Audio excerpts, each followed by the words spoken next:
US President Barack Obama has offered his condolences to the United Arab Emirates over the deaths of 45 soldiers killed in the Yemen. The statement added that the thoughts and prayers of the American people are with the people of the UAE and with the families of the fallen. Obama's condolences did not extend to the 6,100 people already killed in Yemen since the kingdom launched its military aggression against the country on March the 26th without a UN mandate. Saudi Arabia intends to undermine Yemen's Houthi Ansarullah movement and restore power to the country's fugitive former president Abd Rabbu Mansur Hadi, a strong supporter of Riyadh. The military deaths occurred on the same day that Saudi King Salman met Obama in Washington, with Yemen high on the agenda. Obama says that the US is concerned about Yemen and the need to restore a functioning government that is inclusive and can relieve the humanitarian situation there. However, it is not clear what type of government Obama wants. What does the US seek to achieve by supporting Saudi-backed dictatorships? Should we remember families of the UAE army or Yemeni victims in our prayers? And do the public feel proud or ashamed of US support and sympathy for dictatorships? These are the simple questions we sought to answer. Now, Obama has offered condolences to the United Arab Emirates over the deaths of 45 soldiers killed in Yemen. How bizarre is it for Obama to console a dictatorship rather than those fighting that dictatorship for democracy? We asked the American public. Well, I think they should pull the troops out and stop smoking hookahs and eating kebabs and bring the troops back home where they can tend to their families, children, and loved ones. I think he has a tendency to see both sides of a story, so I can't say for sure if he was consoling a dictatorship as opposed to consoling the families. I would really need to know more. It's not surprising to me at all. Seems to be kind of along his lines since he's become president. Well, I think that, Obama's in always a catch-22. He's got to be on both sides in some way. He can't please everybody. He's just not going to be able to, and right now this is last year and he's trying to go out with some sort of bang, but, I don't necessarily disagree with what he said. Well, anytime 45 people die, I think it's probably justified in saying I'm sorry to hear that. It's such a convoluted situation. I wouldn't really be in a position to judge until I knew more. I honestly, it's not really right. He shouldn't have any say in it. It's a dictatorship. He's not even from there. It doesn't belong. It doesn't belong. He has to make the right political movement, and maybe he doesn't want to offend people if he doesn't go ahead and make his condolences.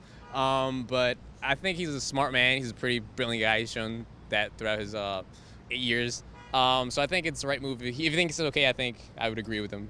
I think it's strange that if we're fighting dictators and then he wants to give condolences, but then he has to kind of be diplomatic all at the same time. So it's really hard for a world leader to spread himself evenly without being contradicting himself here and there. In addition to that, you're not going to please everyone. Condole a dictatorship? Well, that implies, are there not pros and cons? You could say Saddam Hussein kept a lot of people safe because he kept the regime kind of thing, and therefore other fighters who could be considered wild, I don't know what they're going to do. It's a trade imbalance, lesser of two evils. We invited our experts to consider why President Obama might offer sympathy to the United Arab Emirates for its dead soldiers instead of for those fighting for democracy. I don't find it at all bizarre that the United States is backing its allies within a proxy war. The United States government has a policy of destabilizing regions that it can't directly control.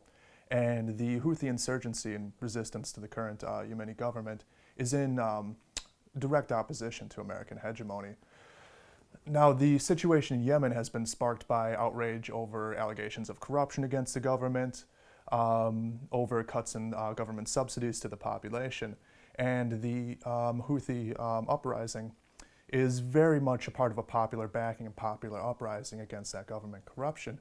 but it's a quite complex situation. I think what you have to remember is that President Obama is a stooge for the illegitimate state of Israel. He's a stooge for the Rothschild Central Bank. Just like every US president from, you could say, from Lyndon B. Johnson up to the present day. And that's not just my opinion or a view, that's a statement of fact. It's reinforced by US Admiral Thomas H. Maurer when he was head of the Joint Chiefs of Staff. He said that if Americans knew the extent to which Israel controls the US government, they would rise up in arms, he said this, meaning that the Americans would fight against the Israelis and against Israeli sympathizers in the government. So when you keep that dynamic in mind, it's not surprising at all that Obama would support a pro-Israeli dictatorship like KSA over a pro-Palestinian popular resistance in Yemen. It's not surprising at all to me. The UAE, Saudi Arabia and other satellite states have been bombing Yemen, destroying orphanages and killing hundreds of children.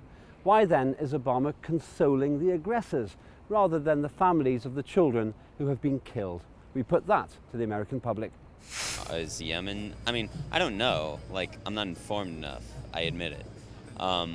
But it's not like countries, I assume, don't just bomb people for nothing. It's not like, you know, they either have something to gain, whether that's their own security or whether or not that's accurate.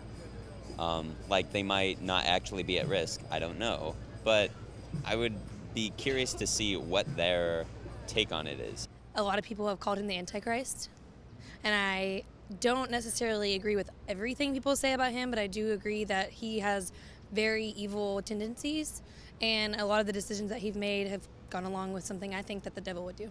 Again, that seems to be a similar question. I'd need to know more before I stated my opinion. Well, I'm not a politician, but bombing is not good. Bottom line, that's it. Again, political question, it's like, it's a hotbed. ISIS is killing people left and right too, and but nor are we supporting the Syrians, it's like it's a Sunni, and it's like we really should be supporting the Sunnis, but we support the Sufis. But at the end, we can only hope for the best at the end. Well, I don't know if he has or hasn't given his condolences to those other individuals, but in this case, he gave condolences at 45 that died. I have no honest idea. Like, honestly, it's just completely messed up. He doesn't even know what he's doing. I have no idea. That is very strange that there is no federal aid going towards that, rather than, going towards these fake oil wars that we're doing. So. I couldn't tell you why he would be doing that. I mean, it makes no sense for him to do that, but once again, I think it's all political. It's all those reasons for him to do that. I don't agree with what they're doing, what you said about bombing orphanages, all that type of stuff. But yeah, I don't know why would he do that. Casualties of war. I mean, there had to be reasons for it. I don't know. Once you drop it, you're going to get casualties. I mean, it's just the bottom line. I don't agree with that one, but it is what it is. We asked our experts why President Obama is offering condolences to those who have been bombing Yemen and killing civilians instead of to the victims of these actions. The current situation in Yemen is incredibly dire. Back in April, the UN Commissioner for Human Rights warned that the situation in Yemen was on the verge of complete collapse. Something like 20 million Yemenis, which is about 80% of the population, are in extreme need of medical assistance, food aid, water aid, and the need for water in Yemen is extremely critical at this moment. Now, the Saudis have been attacking with extremely lethal force. They've targeted refugee camps. There was a raid that took place in 24 hours that consisted of about 130 airstrikes, and in that attack, there were schools targeted, there were hospitals targeted. So the Yemeni people are suffering extremely from this campaign. Now, I don't think since the Vietnam War in mainstream American media has the realities of an armed conflict really been shown that the United States has been involved in. Well, because the US government, or as I would say the Israeli-controlled US government, is an aggressor itself, so they are allied with other aggressor regimes. So they will never support the resistance, and they will always be on the side of those who are attempting to crush anyone who doesn't want to be a slave to the Rothschild central bank or who doesn't want their country run under these conditions. So he will always support not just Obama, any president. As long as the Rothschild central bank controls policy, they will always support the aggressors.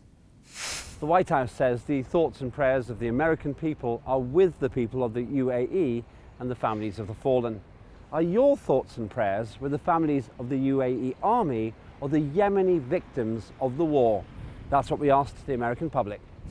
Well, if I would say the victims for sure, but again, I would need to read up on it. I've been following the stuff that's been going on in Syria, and I haven't been following this particular news thread, so I will look this up tonight. No, I'm afraid my thoughts aren't too much with the Middle East. I'm sorry, they're a mess. Yeah. Can you talk further? Sure, there's no question about the Middle East is a disaster right now. They can't seem to get along with each other, can't seem to get along with anybody else. It's very unfortunate. I don't see an easy solution. Honestly, with the victims, like everyone that's been affected by it, it's just they're not fighting for it. It's not their fault. They were just there. It's like people here. When 9/11 happened, they weren't asking for it. They were just there. No one deserves for that, you know? No, Yemeni victims of the war and the people in Syria too, which is really depressing to watch. And there's not enough news coverage on it. And you don't see very much information of what's happening there or what's going to be, aided there either. So, yeah, there should be more coverage on that. My thoughts and prayers are personal. I think all human beings should be treated equally. That's basically what I think, because in the end, we're just brothers and sisters in just a small planet called Earth. My thoughts and prayers are with anybody who is currently suffering. With the victims, because they're innocent victims. I mean, they're just caught up in a situation, hoping that stuff will get right. My thoughts and prayers are with people that have had acts of evil against them, no matter where that comes from. So I think that it's also, in my opinion, and obviously my beliefs, but anyone who needs a prayer, I think that goes for them. My thoughts are with anybody who is afflicted by injustice, anybody who has been done wrong to. I couldn't tell you. I haven't kept up with history too well, but that's who my thoughts are with. Both of them. They are all human. I don't know in each part of them, so I don't know. Well, from a purely humanitarian perspective, I'd have to say the victims. I mean, I understand that collateral damage is the dark side of our, war on terror, as it's called. Our experts gave their perspective on whether they're sympathetic to the families of those killed in the UAE army or the Yemeni victims. Well, I don't believe that thoughts and prayers need to be only with the UAE army or only with the Yemeni victims. Personally, my thoughts go out to all victims of conflict. Now, I don't know the situation of each UAE soldier who was killed individually or personally, but most often the casualties in war come from the most impoverished sections of society, and that's true for invading imperialist armies and those being invaded. I think everyone in the civilized world would be supporting the Yemeni, not just sympathy with the victims, it would be solidarity with the people of Yemen who are resisting these attacks. And just briefly on the UAE soldiers, I think all those people who are participating in this coalition, they need to ask themselves, why is it that their regime has formulated a coalition to go and bombard a fellow Muslim country in Yemen, but when Jewish terrorists in Israel were burning Palestinian babies alive in Gaza City, those same rulers didn't even so much as raise a voice of condemnation, much less form a coalition to go and fight. And I think if those troops ask themselves that question and they're honest with themselves, they'll realize that they shouldn't be involved in this war on Yemen at all. What is the US hoping to achieve with its support for Saudi-backed dictatorships such as the UAE, Qatar and Bahrain? The public said this. Whenever you get the answer to that question, please let me know. You don't think it's helping us at all? No, not at all. I think that I think that it could possibly help in the long run, but I don't foresee that happening. I would say a steady flow of oil. Can you tell us more about that? Well, we're addicted to it. So even though it's not always in our best interest to support dictatorships and oligarchies in that part of the world, we sort of between a rock and a hard place politically. That's a really good question. If I had the answer to that question, I wouldn't be talking to you. I have no idea, no clue. For the most part, I feel like it must be like a secret kind of alliance for that, some kind of hidden agenda. You know, we're talking politics. I mean, the Republicans were in bed with these people. Again, it's not a question of Obama and the Middle East. It's America and the Middle East. And the question is, it's America's best interest, either Republican or Democrat, to be with these more stable governments, because with government dissolvement, we end up with ISIS, where, you know, they are sexually enslaving women in the name of religion, and we do not want that. I could not tell you what its aims are. I think some people in the Senate or don't even know what it is. They're just trying to follow, the masses. Well, that obviously is some sort of policy, because you know it's got to be deeper than that. It could be land, could be resources, it could be anything that we, the public, will never be privileged to. But it has to be something for him to go that big of a risk for the people to go against him. It's got to be something that we're not going to get privileged to until later on. For money, for petroleum maybe, there is a lot of something going on, for sure. Of the chief, I don't know, you'd have to ask Obama. Access to oil? That would be my first guess. We asked our experts to assess what the US aims to achieve by backing these Saudi-supported dictatorships. The United States government does as much as it can to retain control over global politics. Now, when it can't retain direct control over global politics, what it does is plays a very dangerous game of destabilizing regions. So if the different forces in Yemen are fighting against each other, they can't be a direct threat to American hegemony. Now, this isn't only a question of American imperialism. Saudi Arabia and its satellite states are backed by a number of Western powers. For example, Saudi Arabia is the largest purchaser of arms from the UK. The Typhoon fighter jets that are being used in the current bombing raids are British made. So this is a situation where you have a number of global players acting out their wills with the Yemeni people suffering because of that.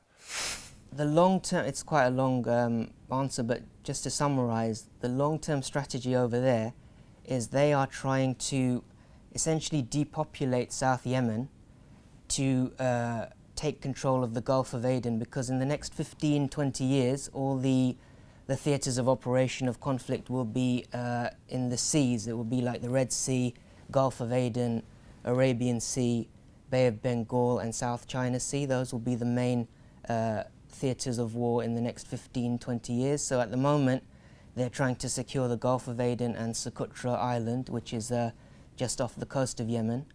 And what they want to do in the south of Yemen is create like an inland FOB, a forward operations base, to secure Socotra Island, and then they will use that as a launch pad for other operations in the Arabian Sea and so forth. And because Israel is currently allied with those regimes, it serves their interest, and that's why the US is also supporting those regimes. Putting all this together, we asked the public if they were proud or ashamed to know the US supports and sympathises with dictatorships and their wars on other peoples. I'm not really sure. That's one scratch my head. You got to be proud, because I'm thinking that these guys, I mean, you got to understand, I mean, nobody's making moves without an advisor advising this and advising that, checking this out, checking that out. So I got to back the president on it. First, I'm a veteran. So I'm always going to back my commander-in-chief, and I think he knows what he's doing with this, because there's got to be stuff that none of us know that only he knows, and he's been doing all right for me. I think that in the past with this country's history that it would be something I'm proud of, but currently with everything that's going on in this country that is not being taken care of, that is being helped out with in other countries, I would say that I'm ashamed of that. we hope for America to achieve better, and that is what we wish for. The United States has been supporting dictatorships for an awful long time, folks.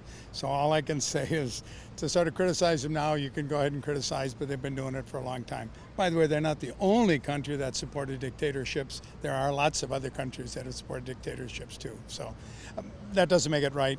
It's just it's sort of unfortunate that that's where we go. Well, what were the other people doing? I would have to know that first. It's like, do you feel bad for the guy who stabbed who knifed some guy? It's like, well, that other guy was trying to kill me, you know, that kind of thing. I do feel ashamed about that. I've followed some of the secret war type stuff, like what we did in Iran and also in South America, and it's something that I'm disgusted with and I find really disturbing, and I think it's completely unacceptable. And particularly like in Iran, they unseated the guy that was actually like elected by the people. This was back, I think, in the 70s, maybe? 50s, thanks. And they basically dethroned him, put in a puppet leader, and he proceeded to become a fanatical dictator. And now we're all upset with Iran, but really it was our fault in the beginning. So, yeah, I mean, I think that that's awful. In between, I definitely wouldn't want to back anyone or back any organization that would harm people. But then again, our government kind of does that already. I mean, if you frame it that way, I'm ashamed, yes, of course. At the risk of sounding unpatriotic, I'd have to say utterly ashamed. Can you tell us more? Well, because, you know, even though certain factions in this country want to deny it, we've done a lot of bad things in the world, and I'm not ashamed to say we need to apologize for it. Our experts shared their feelings on whether they would feel proud or ashamed of America's support for dictatorships and their military aggression. I don't think the majority of the American population is aware of its role that it plays in supporting dictatorships across the world. This isn't only unique to the Arab world. Throughout the 20th century, the United States supported numerous dictatorships throughout Latin America, throughout Africa and Asia as well. So I personally don't feel involved in the decision-making process in the so-called democracy that is the United States, so I don't feel any shame for it. But what I do feel is complete outrage in the government's destabilizing of regional governments, military coups, and in doing so, it's complete disregard for the most basic humanitarian rights. I think the US should feel ashamed of the fact that they are being exploited and used by Zionist sympathizers in their own government. They're the ones who should really take stock of where they're going, what their foreign policy aims to achieve in the long run. President Obama seems eager to offer his sympathy regarding the war dead of the UAE army. But America seems unmoved by the people killed by that very same military machine. US support and sympathy for brutal dictatorships and their unjust wars is high on the Washington agenda. This awkward fact is something which should not be forgotten or ignored by anyone making an objective assessment of America's dangerous policies towards this troubled and war-torn region.